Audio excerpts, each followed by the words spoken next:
never planned on being a business owner. I never planned on being in the businesses that I am. I never had some big vision or dream of getting into photography or making things or this or that or the other. I never had a business plan. I never got a Leica under the Christmas tree. I still don't have one of those, and I don't think I ever will. But if anybody out there wants to send me one, I'll gladly send you my address. I didn't even start young. In fact, I was a bit of an old fart. I woke up one day to find myself living a pretty good life. I had a great job with a reputable company that paid me a decent salary, but I also had this will to live that was constantly shrinking. Man, gotta be my chance. You gotta be I had the title. I had the 401k. Heck, I had a 401k and a pension, plus really freaking amazing benefits. Insane, right? Crazy. What company does that these days? None of them. But I also had a manager who thought leadership was like that old game of telephone that we used to play as kids. Except his always started the same way. So listen, the VP wants, followed by this list of or else orders. Then followed up with something that sounds like no thinking required. Just do it. I played this game in this organization for quite a number of years.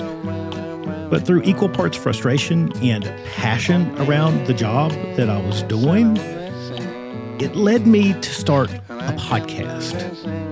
It allowed me to get creative, to get weird, to explore ideas, to come up with new ideas and new perspectives, all the stuff that I was missing in my normal 9 to 5. That title, that paycheck, all of those benefits, man, that's one stinking great drug. It gets you hooked. That mixed with this new podcast, this new outlet that I had to flex my creative muscles, to get weird, to get all of that out, led me to stay and maybe stay way too long. Over this time, the podcast grew, which led me towards social media because people were talking about it. People were listening to it. That birthed people calling me to come talk to their organizations or to be on their podcast or to do this or to do that. Free, I think I need to add. I did that long enough to where eventually people started calling me and asking me to come help, and then quickly follow that question up with, what's your rate?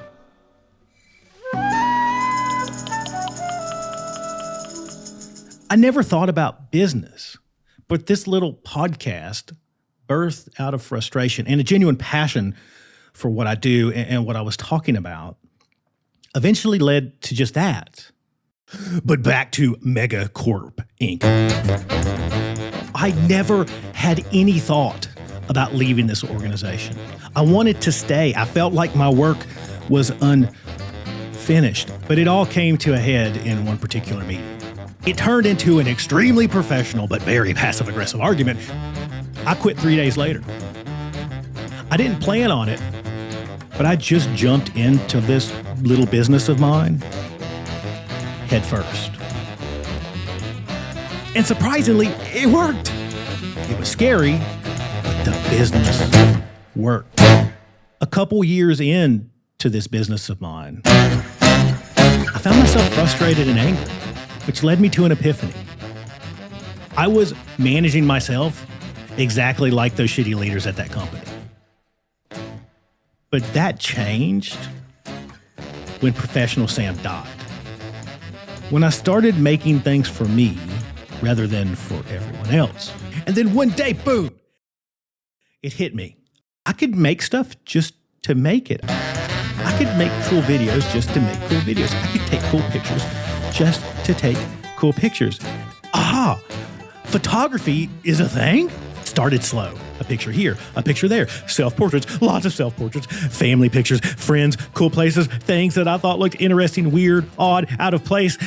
which led me towards old cameras, in particular old junky cameras, which then led me towards the process of tintypes, something that I still play with and suck at till this day. But that eventually led me to film, which then led me to what the heck do you do with a roll of film these days? Because I don't know.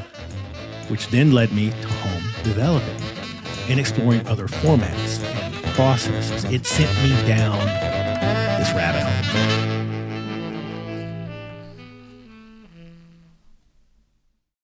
I'd already moved a lot of stuff into my garage because I didn't want my business taking over my living room. But it became way more than just a place to shoot marketing videos. It became a photography studio. It became a photo lab. My workshop became more than just a place to store tools or park the car. But as I found myself going down this path of making and creating and not being limited by digital or 35 millimeter or a crayon or a pencil or this or that, I started to feel really, really ick. Because it seemed like every cool idea, every cool thing that I wanted to try, it would go a little something like this. I want to do X, so I must go to Amazon and order Y, which left me saying, fuck that. Not only because of the ick factor, but out of necessity. A small business owner, dad, always figuring it out, struggling to make ends meet. And that's all of us. Who out there has comically oversized bags of cash to just go buy everything that you need for everything that you want to do?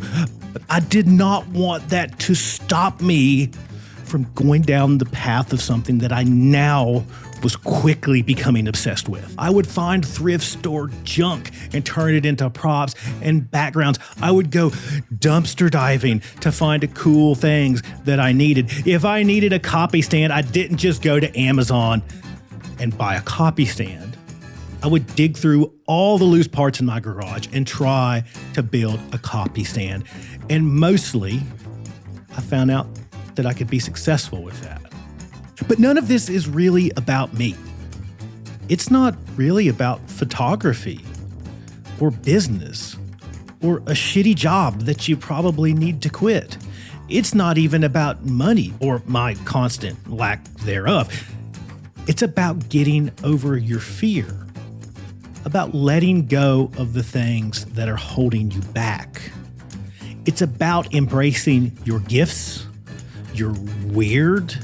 It's about knowing that you have it in you to make what you need, to make a lot of that out of nothing. It's about not letting other people define who you are or what you can be.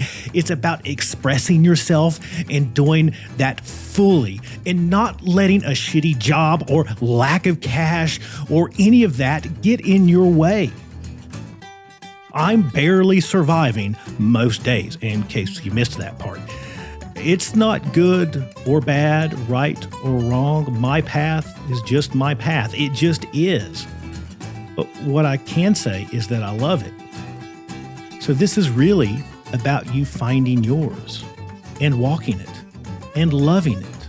The good, the bad, the weird.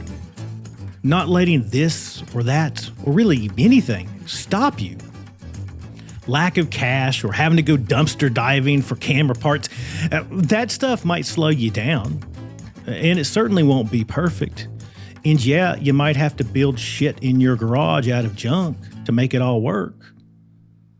But if you love something that much, if you're obsessed with something that bad, that you're willing to pick through a dumpster and build what you need in your garage to do it, is there any better sign that you're probably on the right path? You can be the judge of that.